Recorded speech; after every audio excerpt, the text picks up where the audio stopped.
원장님, 어차피 의료기기 사셔야 되잖아요. 근데 이걸 어떻게 사느냐에 따라서 세금이 수백만 원에서 수천만 원 차이가 납니다. 특히 리스로 사시는 원장님들, 오늘 영상 꼭 끝까지 보세요.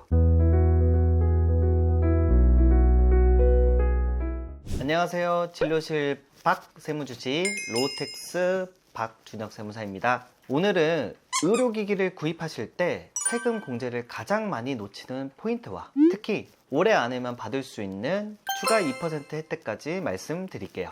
보통 의료기기를 사실 때 리스, 할부, 일시불 이렇게 세 가지 방식 중 하나로 구매하시죠. 그런데 이 중에서 절대 비추천하는 게 있습니다. 바로 운용 리스입니다. 운용 리스는 쉽게 말해서 렌트입니다. 렌트예요. 빌려 쓰는 개념이기 때문에 소유권이 병원에 있는 게 아닙니다. 그래서 국가가 이걸 투자로 보지 않아요. 투자가 아니니까 세액 공제 쿠폰을 안 줍니다. 자금 여력이 되신다면 현금 일시 구매가 가장 좋긴 합니다. 그 이유는 일단 이자 비용이라는 금융 비용이 없고 세금 계산서 한 장으로 의료기기 구매 금액의 10% 세액 공제를 받을 수 있거든요. 만약 당장 현금이 부담되신다면 금융리스나 할부 구매도 충분히 좋은 선택지입니다. 이건 이자가 붙긴 하지만 이 의료기기의 소유권이 병원으로 넘어오기 때문에 국가 입장에서 투자로 인정해 주는 거죠. 즉 세액 공제 10% 받을 수 있습니다. 그리고 올해는 추가 혜택이 더 있습니다. 만약에 25년도 안에 의료기기를 일시 구매 혹은 할부, 금융리스로 구매하시면 추가로 2% 공제를 더 받으실 수 있거든요.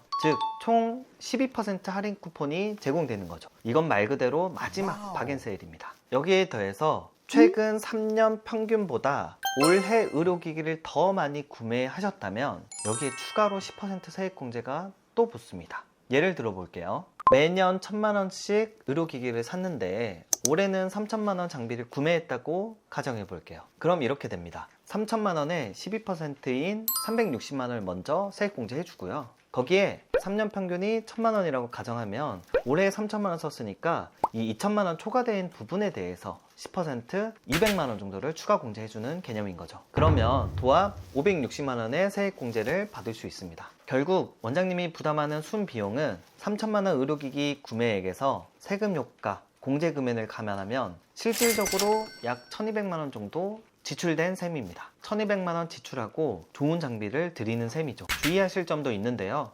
사업장 위치가 수도권 과밀억제권 안에 있다면 기존의 장비를 대체하는 경우에만 혜택이 적용됩니다. 수도권 과밀억제권은 서울, 성남, 수원, 안양, 고양, 부천 등 수도권 대부분이 여기에 해당되고요. 기존 장비를 폐기하거나 양도하는 조건으로만 할인 쿠폰이 주어지는 거죠. 반면에 수도권 과밀억제권이 아닌 지역이라면 의료기기를 신규 구입하는 것만으로도 이런 혜택을 가져갈 수 있습니다. 또 주의하실 점은 중고로 구매하는 경우에는 아예 세액공제 대상이 되지 않습니다. 마지막으로 주의하실 점은 투자 후 2년 이내에 해당 장비를 처분하게 되면 받았던 공제를 다시 토해내야 됩니다. 그리고 책상이나 컴퓨터, 인테리어 같은 일반 비품 같은 경우는 세액공제 대상이 아닙니다.